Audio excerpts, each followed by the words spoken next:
பவன் கல்யாண காப்பி அடிச்சு தான் ஒரு சில விஷயங்கள் பண்றாங்கன்னு சொல்லி நிறைய வீடியோஸ் வந்துருச்சுங்க. கோவிலுக்கு போறதா இருக்கட்டும், குழந்தைய தூக்கி வச்சுக்கிட்டா இருக்கட்டும், எல்லாமே வந்து சினிமால இருக்கிற வரைக்கும் அவர் விஜய் அப்படின்னு தான் பொதுப்படையா தான் இருந்தாரு. அரசியலுக்கு வரும்போது அவருக்கு அந்த ஜோசப் அப்படிங்கிற அந்த அடைமொழி வந்து அவருக்கு தேவைப்படுது. பாகுபலிக்கு கட்டப்பா மாதிரி நான் இப்பன்னு எச் ராஜா பேசுறாரு. அரசியல் குழந்தை அப்படின்னு தமிழிசை பேசுறாங்க. எங்கிருந்து வருது? நாடு புறா இருக்கக்கூடிய கிறிஸ்துவர்கள் மீது இந்த சங் பரிவார் கும்பல் எத்தனை வன்முறைகளை கட்ட விட்டு விட்டாங்க? ஏதாவது ஒரு கேள்வி கேட்டாரா விஜய்? அவர் கேண்டிடேட்டா யாரங்க கொண்டு போய் நிறுத்திருக்காரு திருப்பரங்குன்றத்துல? நிர்மல்குமார் யாரு? அவருடைய வரலாறு என்ன? செங்கோட்டையன் எப்படிங்க தாவேக்காவுக்கு வந்தாரு? அமித்ஷா போய் சந்திச்சுட்டு தானங்க தாவேக்காவுக்கு வந்து சேர்றாரு. ஒரு மாநில கட்சியை அங்க இன்னொரு ஸ்டேட்ல போய் சொல்ல வேண்டிய தேவை என்ன இருக்கு? அந்த அளவுக்கு பயம். ஒடிசா தேர்தல்னா திமுக விமர்சனம் பண்றாரு. இன்னைக்கு உத்தரப்பிரதேஷ்ல போய் திமுக விமர்சனம் பண்ணிருக்காரு. உத்தரப்பிரதேசத்துக்கு அதிக சீட்ஸ் கிடைக்கிறது இவங்களுக்கு எரிச்சலை ஏற்படுத்துது. இன்னைக்கு மாநிலத்துக்கு ஒரு பிரச்சனைனா எனக்கு அதிகாரத்தை பத்தி கவலை இல்லை, எனக்கு ஆட்சியை பத்தி கவலை இல்லை, நான் ஜெயிக்கலாம் பரவாயில்ல, நான் நிப்பேன் அப்படின்னு களத்துல வந்து நின்று எரிக்கிறாருல. இங்க எடப்பாடி என்ன பண்றாரு? வெளிப்படையா சப்போர்ட் பண்றாருல. அதுக்கு நேஷனல் மீடியால உட்காந்து வெக்கமே இல்லாம பேசுறாரு. அவர் வந்ததுக்கு அப்புறம் நான் கிராமந்தோறும் போய் மக்களை சந்திப்பேன்னு சொல்லியிருக்காரு. ஒருவேளை வந்ததுக்கு அப்புறம் இந்த விஷயங்கள்லாம் எடுப்பாங்க. ஜெயிச்சாதான் நீங்க மக்களை போய் பாப்பீங்களாங்க? நீ எனக்கு ஒரு ஓட்டு போட்டு நீ என்ன ஜெயிக்க வை, அப்பதான் நான் வந்து உன்னை பார்ப்பேன், உன் பிரச்சனைகளை கேட்பேன் அப்படின்னு சொல்றது அரசியல் வியாபாரம். கருத்து கணிப்பெல்லாம் வந்து முன்னெல்லாம் யதார்த்தமா பதில் சொல்லிட்டு இருந்தாங்க. இப்பெல்லாம் மக்களுக்கே தெரியும்.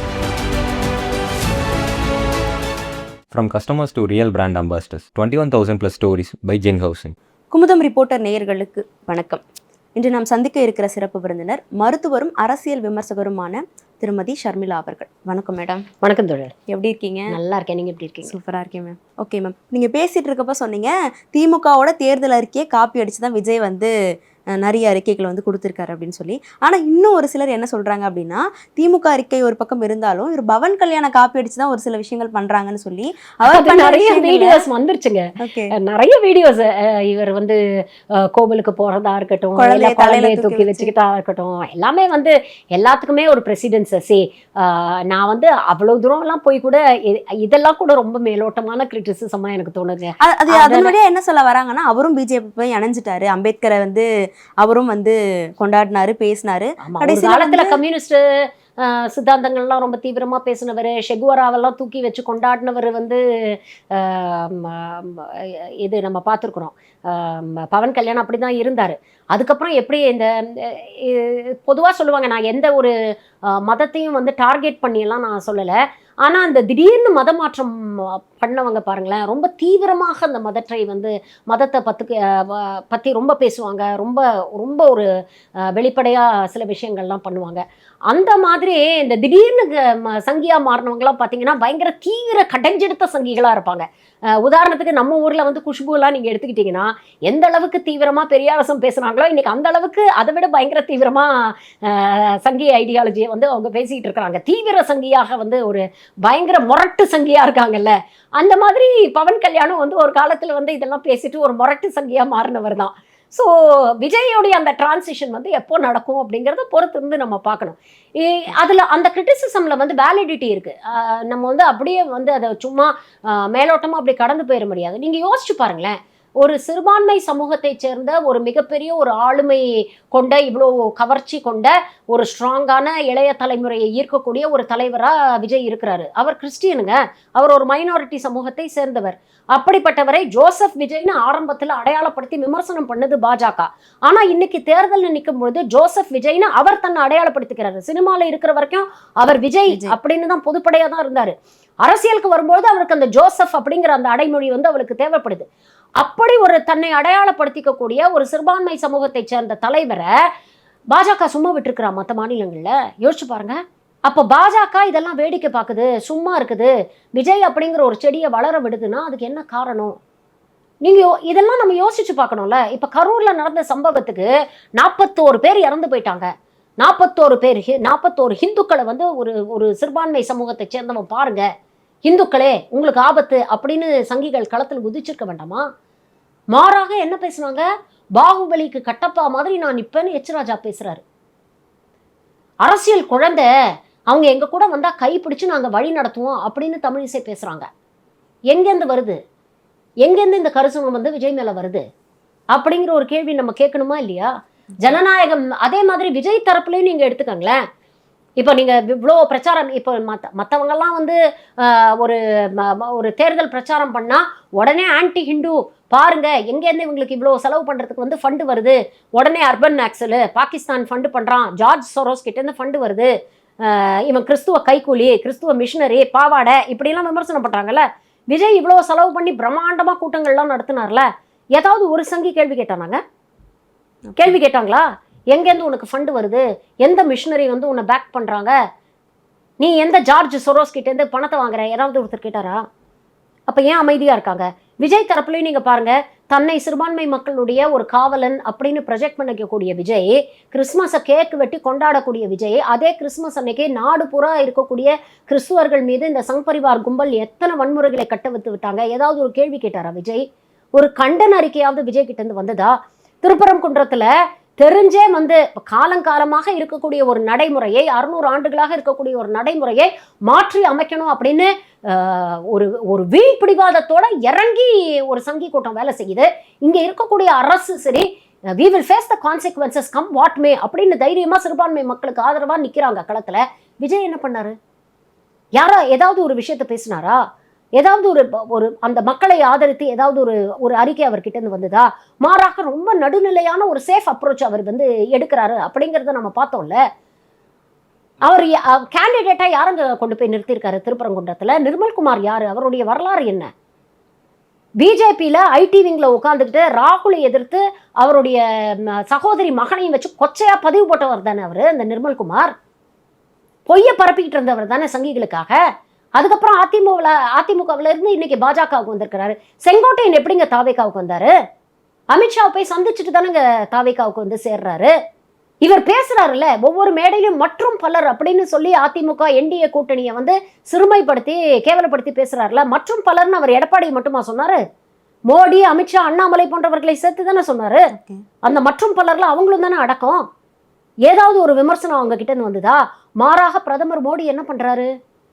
ஒடிசா தேர்தல்னா திமுகவை விமர்சனம் பண்றாரு, பீகார் தேர்தல்ல திமுகவை விமர்சனம் பண்றாரு, இன்னைக்கு உத்தரப்பிரதேஷ்ல போய் திமுகவை விமர்சனம் பண்ணியிருக்கிறாரு. உத்தரப்பிரதேசத்துக்கு அதிக சீட்ஸ் கிடைக்கிறது இவங்களுக்கு எரிச்சலை ஏற்படுத்துது.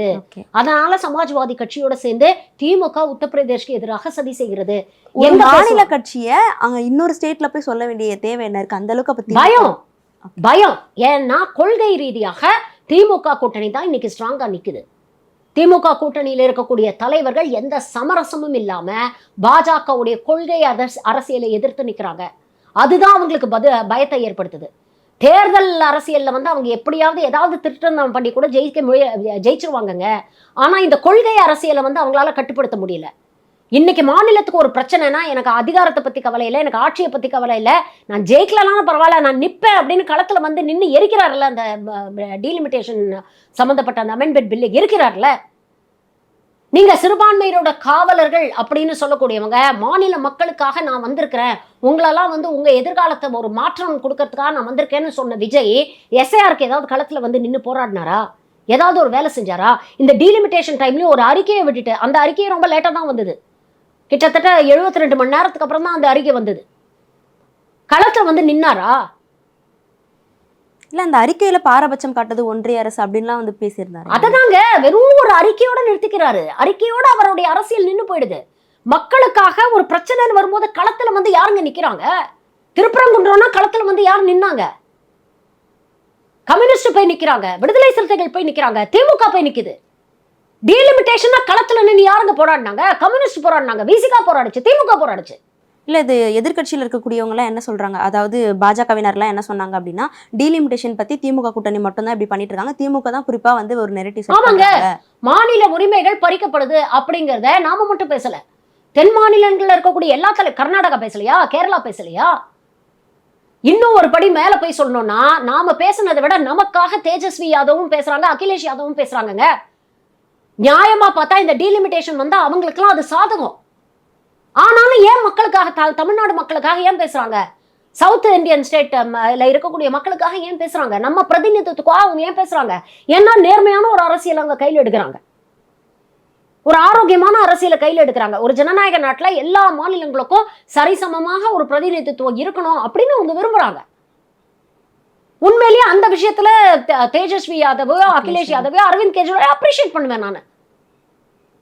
ஆனா நீங்க பாதிப்பு வரும்னு தெரிஞ்சும் இங்க எடப்பாடி என்ன பண்றாரு? வெளிப்படையா சப்போர்ட் பண்றாருல. அதுக்கு அது மக்களை ஏமாத்துற ஒரு விஷயம் இல்லையா? இல்ல, இன்னொரு விஷயம் அவங்க சொன்னாங்க இல்லையா, பெண்களுக்கு வந்து இடஒதுக்கீடு தர்றத திமுக வந்து ஏத்துக்கல, அது கொடுக்கிற மனப்பான்மை அதே திமுகவை சேர்ந்த நாடாளுமன்ற உறுப்பினர் வில்சன் அவர்கள் அன்னைக்கு சாயங்காலமே ஒரு தனிநபர் மசோதாவை கொண்டு போய் தாக்கல் பண்றாரு.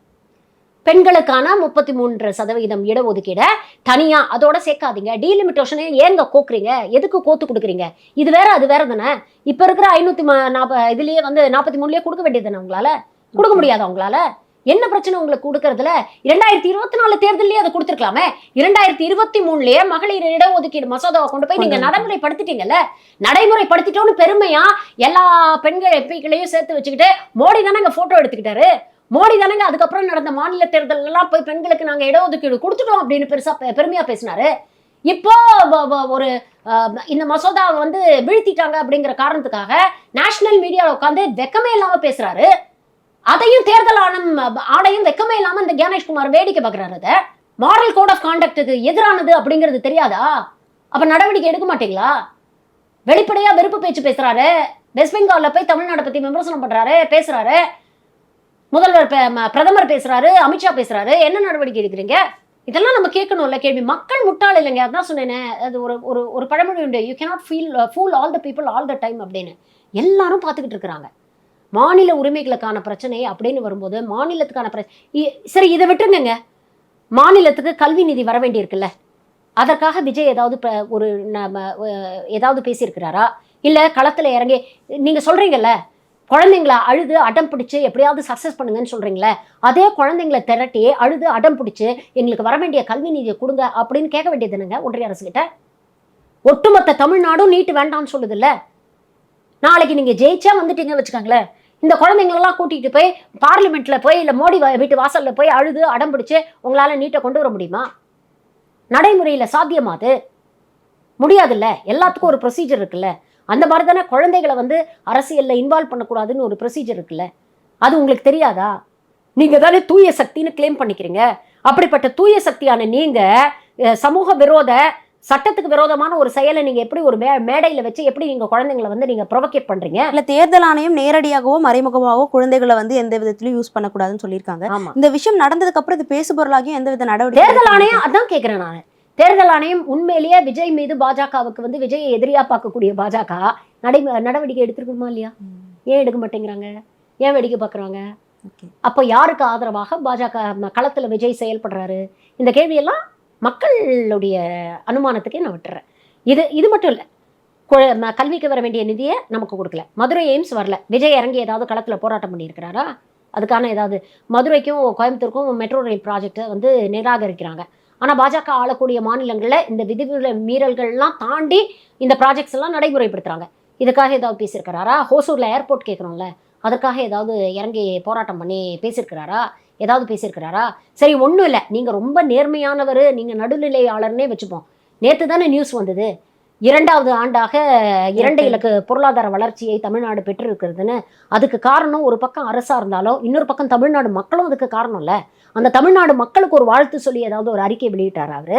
குறைஞ்சபட்ச அரசியல் மாண்பு அப்படிங்கிறது ஒன்று இருந்ததுன்னா அதை பண்ணியிருக்கணும்ல விஜய். ஏன் பண்ணல? பார்த்துக்கிட்டு இருக்கிற மக்களுக்கு புரியும்.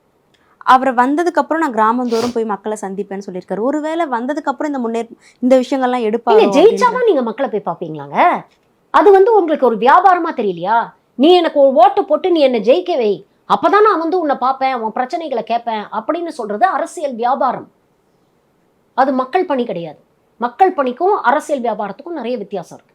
ஓகே, இப்போ நீங்க பேசுறப்போ 2 விதமான விஷயங்கள் சொல்லியிருக்கீங்க மேம். ஒரு பக்கம் இளைஞர்கள் எல்லாமே வந்து இந்த மாதிரி பிரெயின் வாஷ் செய்யப்பட்டு போகிறாங்க அப்படின்றதும், இன்னொரு பக்கம் மக்கள் முட்டாள்கள் இல்லை அப்படின்ற 2 விஷயத்தையும் சொல்கிறீங்க. இப்போ எதை வந்து நம்ம அதிகப்படியாக இருக்காங்கன்னு எடுத்துக்கணும்? எப்படி பெரும்பாலான இருக்காங்க? மக்கள் தெளிவாக இருக்காங்கம்மா. ஓகே. பெரும்பாலான மக்கள் தெளிவாக தான் இருக்கிறாங்க. இப்போ நீங்கள் வீட்டில் குழந்தைங்க அழுது அடம் பிடிக்குதுன்னா முக்கால்வாசி பெற்றோர் என்ன பண்ணுவாங்க? முக்கால்வாசி இல்லை 90% பெற்றோர் என்ன தெரியுமா பண்ணுவாங்க? சரி சரி நான் விஜய்க்கு போட்டுறேன் அப்படின்னு சொல்லுவாங்க. ஆனால் அவங்களுக்கு யார் விருப்பமோ அவங்களுக்கு தான் போடுவாங்க. ஓகே. ஓகே, மாற்றம் வரும் மாற்றம் வரும் இந்த குழந்தைங்க பேசும். மாதம் 1000 ரூபாய் எனக்கு வீட்டுக்கு வருதா?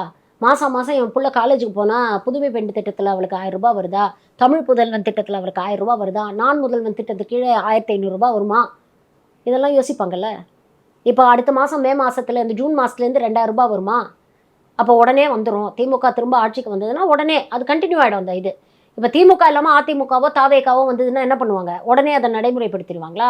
அதற்கான திரும்ப நாங்கள் கணக்கெடுப்பு எடுக்கிறோம், இது எடுக்கிறோம், அது எடுக்கிறோம் அப்படின்னு சொல்லிட்டு அதை இன்னும் ஒரு 2-3 மாதம் இல்லை 6 மாதம் 1 வருஷம் தள்ளி போட மாட்டாங்களே? என்ன நிச்சயம்? இதெல்லாம் மக்கள் யோசிப்பாங்கல்ல. இதெல்லாம் இருக்குது. அதனால் 90% 98% பேர் என்ன சொல்லுவாங்கன்னா, ஓகே ஓகே டிவி கேக்கு போட்டுறோம் அப்படின்வாங்க. வெளியில் வந்த அப்புறம் கேட்டால் ஆமாப்பா விஜய்க்கு தான்ப்பா போட்டேன் அப்படின்னு சொல்லிட்டு போயிடுவாங்க. இந்த கருத்து கணிப்பில் பேசக்கூடிய மக்களையும் நான் சொல்கிறேன். கருத்து கணிப்பெல்லாம் வந்து முன்னெல்லாம் யதார்த்தமாக பதில் சொல்லிட்டு இருந்தாங்க. இப்போல்லாம் மக்களுக்கே தெரியும். எல்லா கருத்து கணிப்பும் ஒரு உள்நோக்கத்தோடு தான் எடுக்கப்படுது அப்படிங்கிறது மக்களுக்கே தெரியும். அதனால் பாதி மக்கள் வந்து அதில் போய் தான் சொல்கிறாங்க. அவங்களுடைய உண்மையான விருப்ப வெறுப்புகளை அவங்க வந்து கேமராவில் வெளிப்படுத்துறது கிடையாது. அதுவும் இன்றைக்கி இருக்கக்கூடிய ஒரு சோஷியல் மீடியாவில் ஏதாவது நம்ம சொன்னோன்னா இன்றைக்கி இருக்கக்கூடிய இவங்கெல்லாம் எப்படி ரியாக்ட் பண்ணுறாங்க அப்படிங்கிறதெல்லாம் பார்த்துக்கிட்டு இருக்கிறாங்க. அதனால் அதே மாதிரி எல்லா இளைஞர்களும் எல்லா ஃபஸ்ட் டைம் ஓட்டர்ஸும் எல்லா பெண்களும் வந்து விஜய்க்கு ஓட்டு போட்டுருவாங்க அப்படின்னு ஜென்ரலைஸ் பண்ணுறதும் தவறு. திமுகவுடைய நலத்திட்டங்களால் பயன்பெற்ற எத்தனையோ அரசு பள்ளி மாணவிகள் இருக்கிறாங்க, அரசு கல்லூரி மாணவிகள் இருக்காங்க, பெண்கள் இருக்கிறாங்க. அவங்க எல்லாருமே ஒட்டுமொத்தமாக அது எப்படிமா விஜய் பக்கம் போயிடுவாங்க? ஓகே, இதெல்லாம் நம்ம யோசிச்சு பார்க்கணும்ல. இப்போ இந்த விஷயங்கள் சொல்கிறீங்க, இவ்வளோ ஸ்கீம்ஸ் கொடுக்குறாங்க, 1000 ரூபாய் கொடுக்குறாங்க, விடியல் பயணம் இதெல்லாம் கொடுக்குறாங்க அப்படின்னு சொல்கிறீங்க. இன்னொரு பக்கம் பார்த்தீங்கன்னா சீமானவர்கள் நான் இது எதுவுமே தரமாட்டேன், நான் வந்து இலவசங்கள் வந்து எதுவுமே தரமாட்டேன், ஆனால் நீ இதெல்லாமே வாங்குற அளவுக்கு உனக்கு வந்து கல்வி தருவேன், தரமான விஷயங்கள் குடிநீர் தருவேன், மருத்துவம் தருவேன் அப்படின்னு சொல்கிறாரு. இப்போ இதனால் இலவசங்களுக்கு எதிராக இருக்கிறவங்க வந்து இவருக்கு ஓட் பண்ண மாட்டாங்க, அதிகமாக பண்ணுவாங்கன்ற ஒரு விஷயம் இருக்கா? சீமான் பேசுறது வந்து யூட்டோப்பியன் அரசியலுங்க. அவர் வந்து ஒரு கற்பனை உலகத்தில் அவர் வாழ்ந்துக்கிட்டு இருக்கிறாரு. அந்த கற்பனை உலகம் நல்லா தான் இருக்குது, நான் இல்லைன்னு சொல்லலை. அவங்களுடைய தேர்தல் அறிக்கையை நீங்கள் படிச்சிங்கன்னா அப்படியே ஒரு இது படிக்கிற மாதிரி இருக்கும், ஒரு ஃபேண்டசி நாவல் படிக்கிற மாதிரி இருக்கும் அவங்களுடைய தேர்தல் அறிக்கை. அதில் சொல்லியிருக்கக்கூடிய விஷயங்கள் நிறைய விஷயங்கள் நல்ல விஷயங்களும் சொல்லியிருக்கிறாங்க. Let us be very fair and honest. Climate கன்சர்வேஷனை பற்றி அவங்க நிறைய பேசுகிறாங்க. இயற்கையை வந்து நம்ம பாதுகாக்கணும், இயற்கையை ஒட்டி நம்மளுடைய பொருளாதாரம் இருக்கணும், நம்மளுடைய வளர்ச்சி இருக்கணும் அப்படிங்கிற ஒரு விஷயங்களை சொல்கிறாங்க. ஆனால் அதை வந்து பிரதானப்படுத்தும் பொழுது இன்னொரு பக்கம் நீங்கள் பார்த்தீங்கன்னா குளோபலைசேஷனை தவறுங்கிறாங்க, லிபரலைசேஷனை வந்து தவறு அப்படிங்கிறாங்க. அப்போ நம்ம வந்து கிட்டத்தட்ட சங்கிகள் எப்படி வந்து மதவாதம் பேசுகிறாங்களோ இவங்க இனவாதம் பேசுகிறாங்க. எல்லாத்தையுமே வந்து தமிழ் வழி கல்வி இன்றைக்கி நம்ம குளோபலைஸ்ட் எராவில் இருக்கோமா? நம்ம வந்து ஆங்கிலத்துடைய தாக்கத்தை வந்து நம்ம மறுக்கவும் முடியாது, அதை ஒதுக்கவும் முடியாது.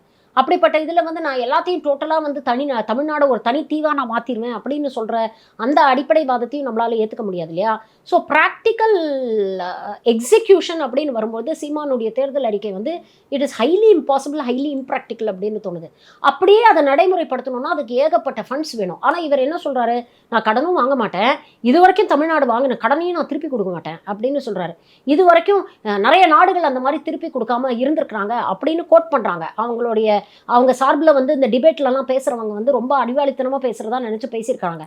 ஆனால் அப்படி கொடுக்க மாட்டோம் கடனைன்னு சொன்ன நாடுகளில் எப்படி உலக நாடுகள் ஒதுக்கி வச்சுது, அதுக்கப்புறம் எவ்வளோ பெரிய பொருளாதார சரிவை அந்த நாடுகள்லாம் சந்திச்சாங்க, அதுக்கப்புறம் வேறு வழியே இல்லாமல் அந்த கடனை எப்படி திருப்பி கட்டினாங்க அப்படிங்கிற வரலாறு இருக்குது. நீங்கள் இது எப்படின்னா இந்த சினிமாலெலாம் வரும் தெரியுமா, சாதி மதம் இதெல்லாம் கடந்து இந்த அலைகள் ஓய்வதில்லை படம் வந்தபோது அப்படி தான் சொன்னாங்க. எல்லாம் வந்து பாருங்கள் சாதி மறுப்பு திருமணம் அப்படின்னு சொல்லி கடைசியில் அவங்க 2 பேரும் அந்த கை கோத்துக்கிட்டு அந்த ஒரு கையில் சிலுவையும் ஒரு கையில் இதையும் இருக்கிற அந்த அந்த அந்த இதோட வந்து வணக்கம் போட்டுருவாங்க. அதுக்கப்புறம் அவங்க எப்படி வாழ்க்கை நடத்தினாங்க, அதுக்கப்புறம் சமூகத்தில் என்னென்ன பிரச்சனைகளை வந்து சந்திச்சாங்க அப்படிங்கிற விஷயங்களை எந்த சினிமாவும் டீல் பண்ணது கிடையாது. ஆமா, அந்த சுபம் அப்படிங்கிற அந்த இமோஷனல் யூஃபோரியா கொண்டு போய் அங்கே முடிச்சிருவாங்க. அதுக்கப்புறம் ப்ராக்டிக்கலாக லைஃப்பில் என்ன பிரச்சனைகளை சந்திச்சாங்க அப்படிங்கிறத எந்த திரைப்படமும் பேசுனது கிடையாது. சீமான்லாம் அப்படி தான் அந்த எஃபோரியாவில் கொண்டு போய் முடிச்சிருவாங்க. இப்படிப்பட்ட ஒரு தமிழ்நாடு அது கேட்கும்போது நமக்கு நல்லா இருக்குமே அப்படின்னு தோணும். ஆனால் ப்ராக்டிக்கலாக ஏட்டு சுரக்கா கடிக்கு உதவாது அப்படிங்கிற மாதிரி தான் இது வந்து படிக்கும்போது நல்லாயிருக்கு, ப்ராக்டிக்கலாக இட் இஸ் இம்பாசிபிள். அதனால தான் 10 வருஷமாக முயற்சின்னு அவர் வந்து மாறி மாறி பண்ணிட்டு இருக்காரு. ஓகே மேம், இவ்வளவு நேரம் நிறைய விஷயங்கள் பேசணும். ஸ்டார்டிங்லேயே வந்து நீங்கள் உங்களுடைய கருத்து யார் வருவா அப்படின்றத வந்து ரொம்ப ஸ்ட்ராங்காக சொல்லியிருந்தீங்க. மே 4க்கு அப்புறம் யார் வராங்க அப்படின்றத பார்த்து நம்ம தொடர்ந்து நிறைய விஷயங்கள் பேசுவோம் மேம். நேரத்துக்கும் கருத்துக்கும் ரொம்பவே நன்றி. Thank you very much. From customers to real brand ambassadors, 21,000 plus stories by Jen Housing.